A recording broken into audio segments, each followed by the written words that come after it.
Bonsoir.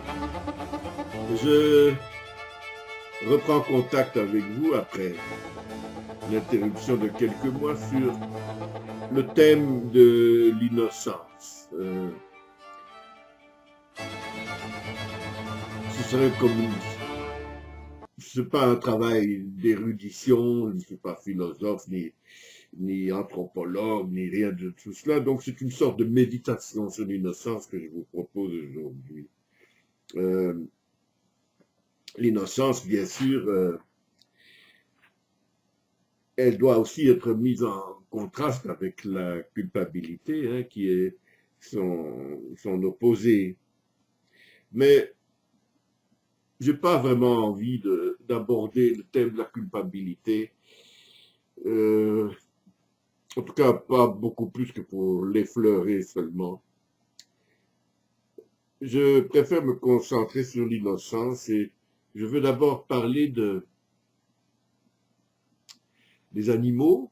Je les aime beaucoup et je pense que les animaux sont par définition innocents parce que ils ne sont pas aptes à faire de la spéculation euh, et donc le regard d'un animal, même s'il regarde en prédateur une proie qui est là dans la savane, il le fait en toute innocence. Et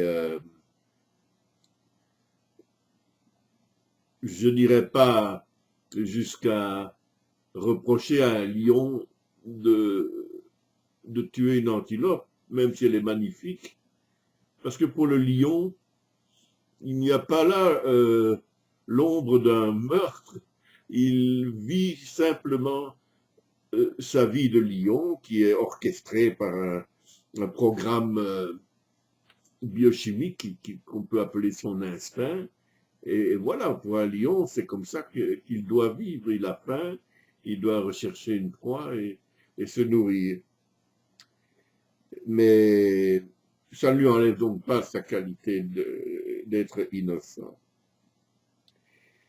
Et j'ai de nombreux souvenirs par rapport aux animaux, vous l'imaginez, après avoir passé 6 ans en Afrique centrale, où j'ai visité, je crois, 14 parcs d'animaux, à une époque là je vous parle du milieu des années 60, où les animaux étaient extrêmement nombreux. Hein, on ne parlait pas d'espèces en voie de disparition à l'époque. Hein.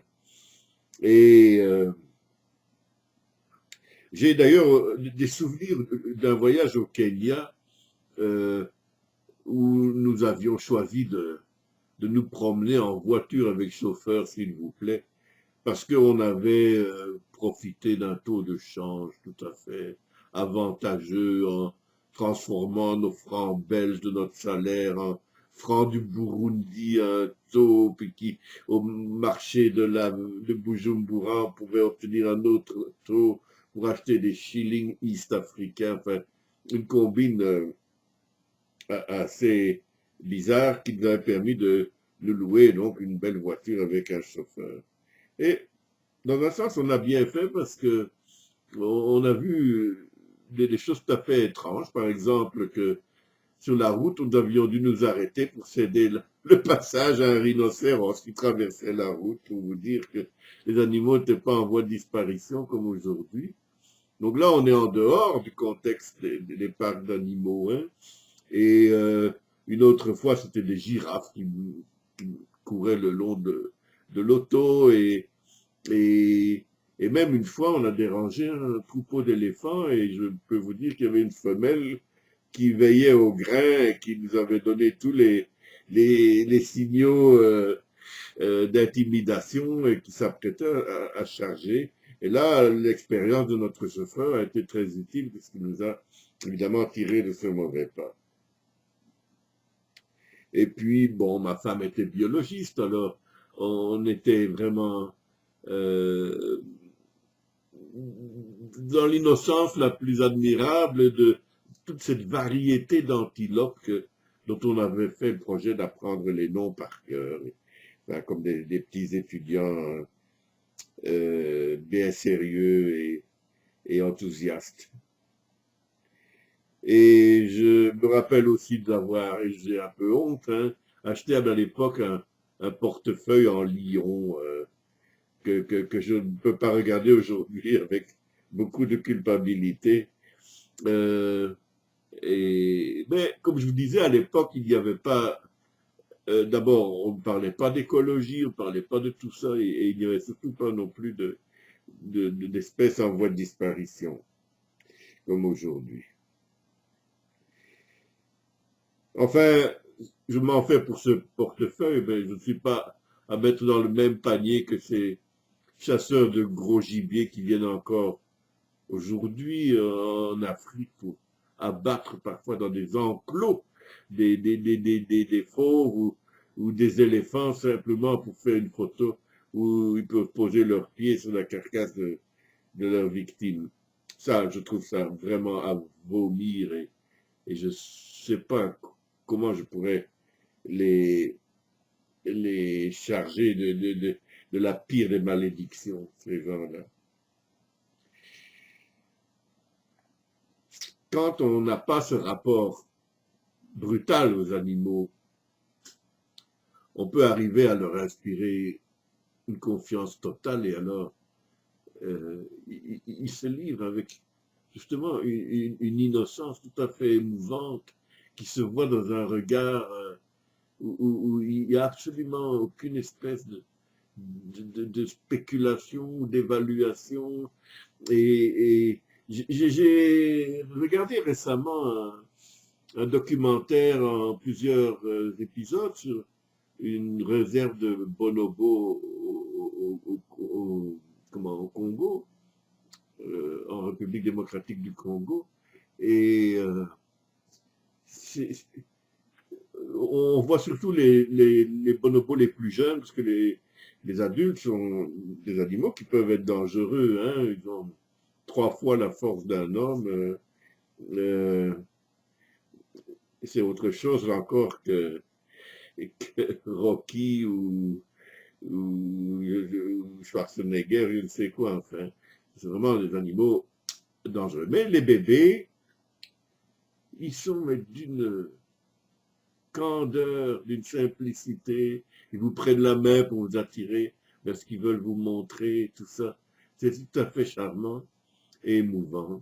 Et moi, comme d'ailleurs les vétérinaires qu'on voit dans le film, je craque, je suis absolument perdu face à cette innocence qui est dotée de plus grand pouvoir de séduction, d'après moi. Euh, et donc, l'innocence des animaux, c'est vraiment, on pourrait dire qu'il est fait, c'est un peu réducteur, mais enfin, qu'il est fait d'un équipement biochimique et qui peut s'appeler l'instinct, si vous voulez. L'animal ne se dit pas, tiens, aujourd'hui, je vais mettre mon chapeau, je vais aller au magasin. Il ne fonctionne pas comme ça.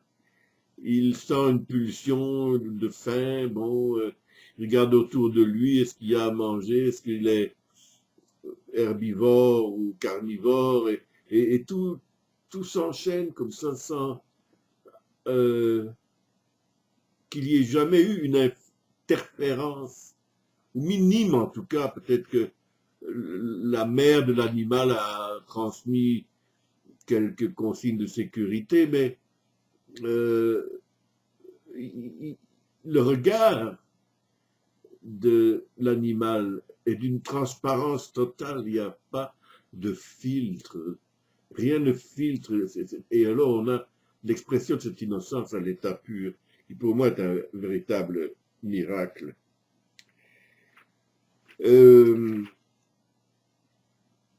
Bon, je viens de me faire l'avocat de l'innocence des animaux. Brigitte Bardot m'en saura gré. Et qu'en est-il des humains? Est-ce que les humains connaissent l'innocence ou bien ils sont corrompus au point de n'avoir même plus la moindre notion de ce dont il s'agit? Eh bien, nous finissons tous dans la corruption la plus abominable, hein? Mais durant l'enfance, nous pouvons encore nous réclamer d'une certaine innocence. Euh, c'est pourquoi je crois que les enfants sont si adorables, c'est que ils ont ce regard confiant, qui ne juge pas, qui est incapable du moindre calcul. Je parle de tout petits enfants. Et les criminels qui peuvent des fois les associer à des comportements sexuels complètement déplacés, là, sont à mettre en prison, là, et pour longtemps. Euh, on ne peut pas abuser de cette innocence à des fins de consommation d'un désir sexuel. Je trouve ça parfaitement abominable.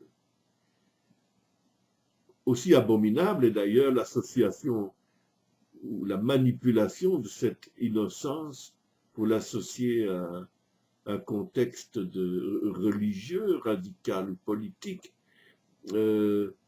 Ça n'a rien à voir avec l'enfance. L'enfance doit se passer dans le jeu, la confiance, l'amour, et pas dans toutes ces turpitudes que l'on voit trop souvent. Et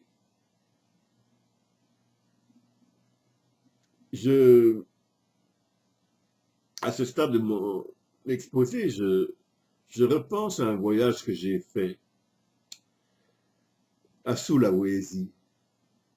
Sulawesi, jadis, était appelée l'île des Célèbes, C-E-L-E-B-E-S. Il existe d'ailleurs encore la mer des Célèbes, mais les habitants de ce territoire qui appartient à l'Indonésie préfèrent lui donner son nom local, qui est maintenant Sulawesi. C'est une grande île qui est à l'est de Bornéo et à l'ouest de la Nouvelle-Guinée et qui surplombe l'archipel des Moluques, qui est une mosaïque de petites îles. Et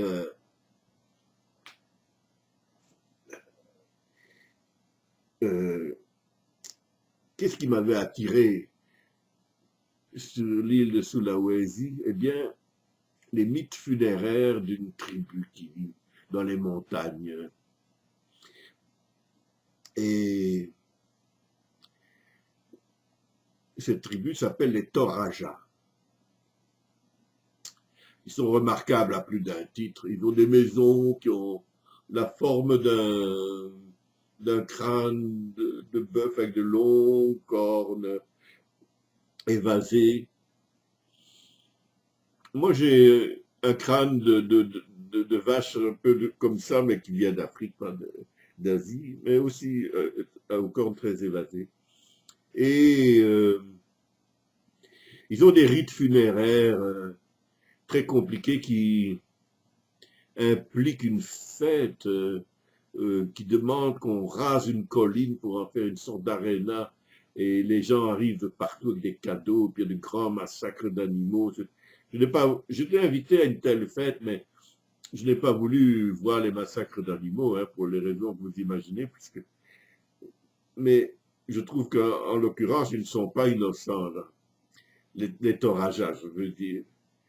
Et, mais par contre, une fois tout cela terminé, le défunt est placé dans une grotte funéraire naturelle ou creusée dans une falaise, où on construit une sorte de balcon, et là, ce sont finalement des tombes multiples, hein, il peut y avoir une quarantaine de personnes là-dedans, et il y a une sorte de balcon où on met une statue à l'effigie de tous les défunts qui sont dans cette grotte.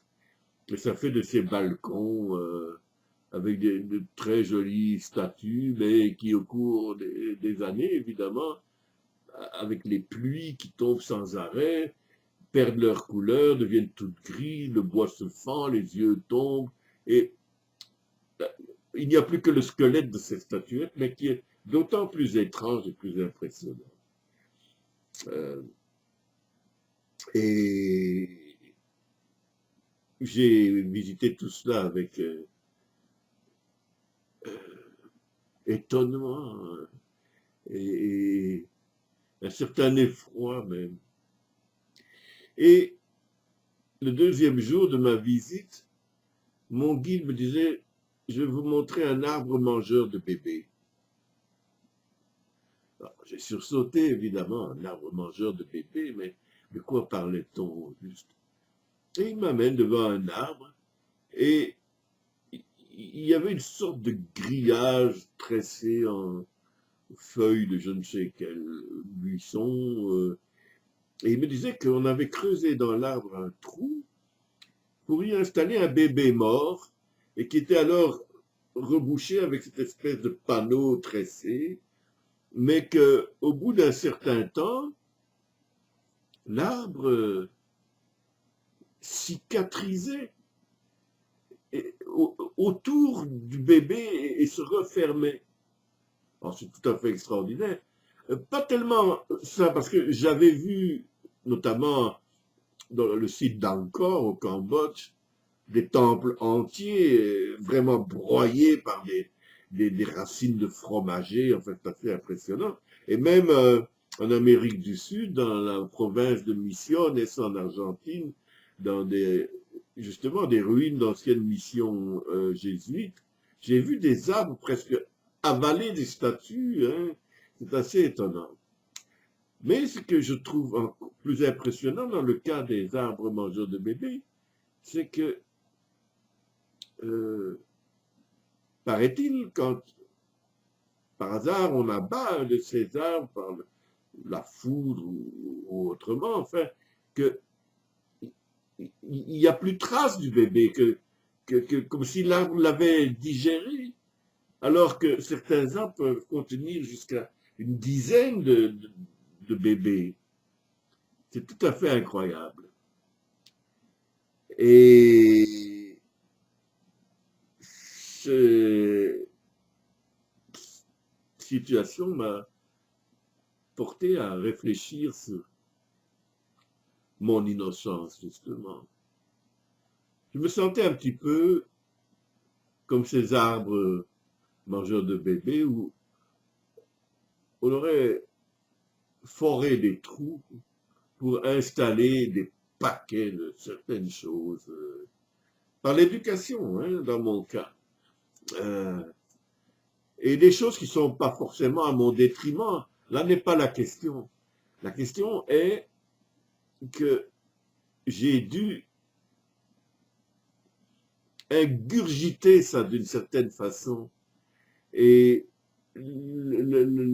d'être en face de ces arbres m'a fait penser que j'aurais aussi bien pu être fourré, le terme en québécois dit bien qu'on est roulé, qu'on a abusé de vous en, en introjetant à l'intérieur de vous-même un contenu étranger.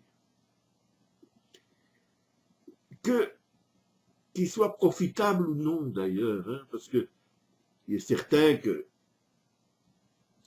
hein, pour être freudien un peu, si ma mère a ainsi éduqué mes manières d'aller à la toilette et tout ça, c'est certainement pour le bien de ma vie en société, pour les manières de manger, aussi de m'habiller, d'apprendre à faire mes lacets, tout ça. Bon, ce n'est pas à mon détriment, mais c'est quand même un corps étranger. Je, j'étais innocent, et petit à petit, on m'a fait perdre cette innocence.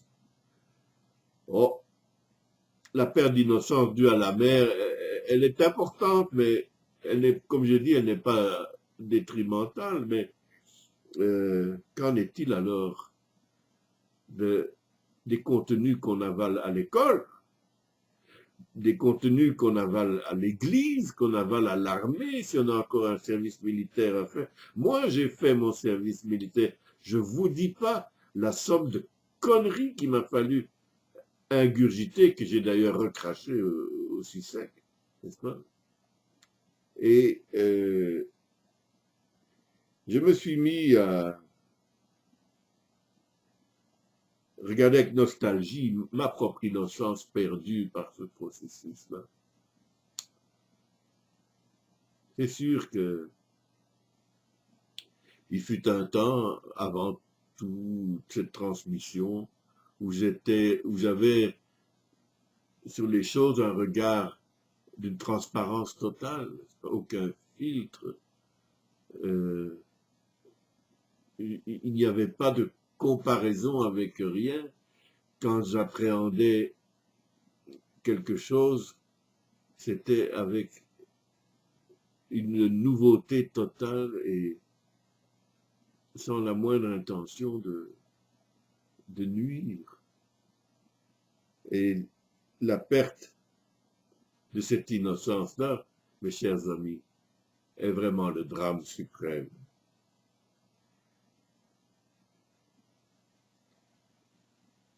À partir de cette note mélancolique, que dire d'autre?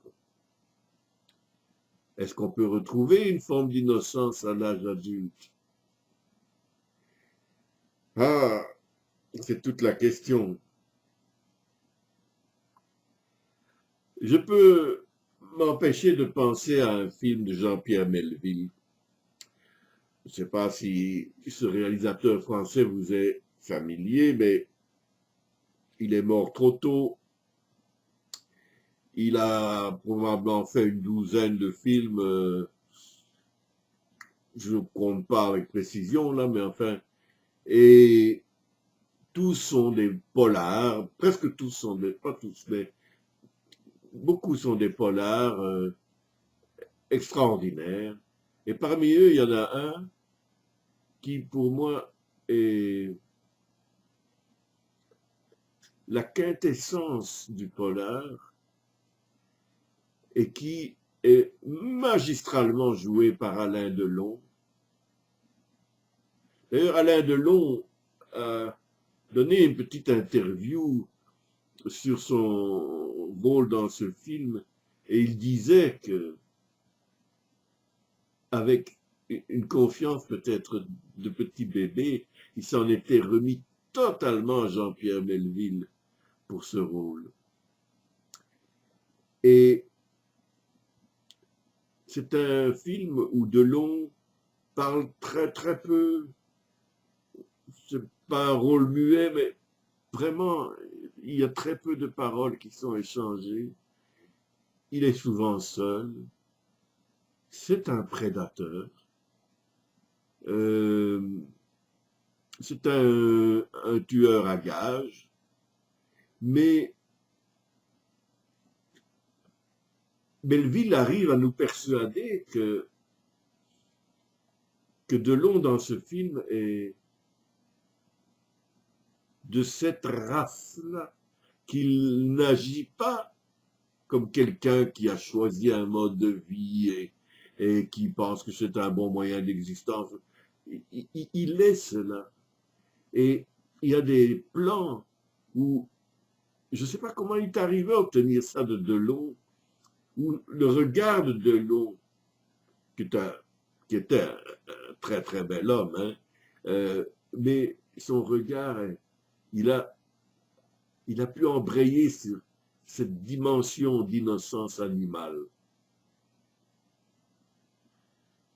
Et à un moment donné, Nathalie Delon, qui est une de ses amies dans le film, euh, si on peut parler d'amis, hein, parce qu'il est toujours seul, et elle dit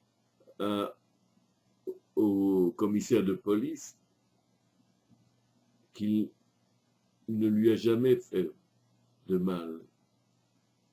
Donc, ça accrédite encore plus l'idée que le personnage de Delon est d'une innocence totale.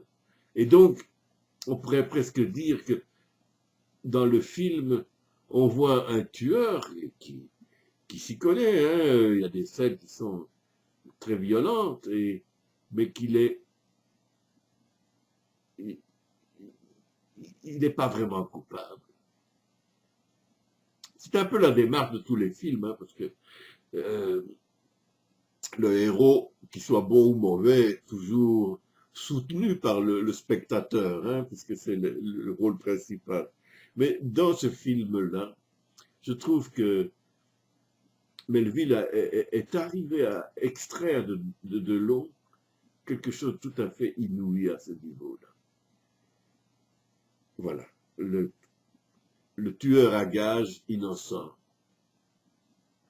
Bon, vous pourriez voir le film et en juger tout différemment, hein, mais je vous donne mon impression à ce niveau-là. Alors,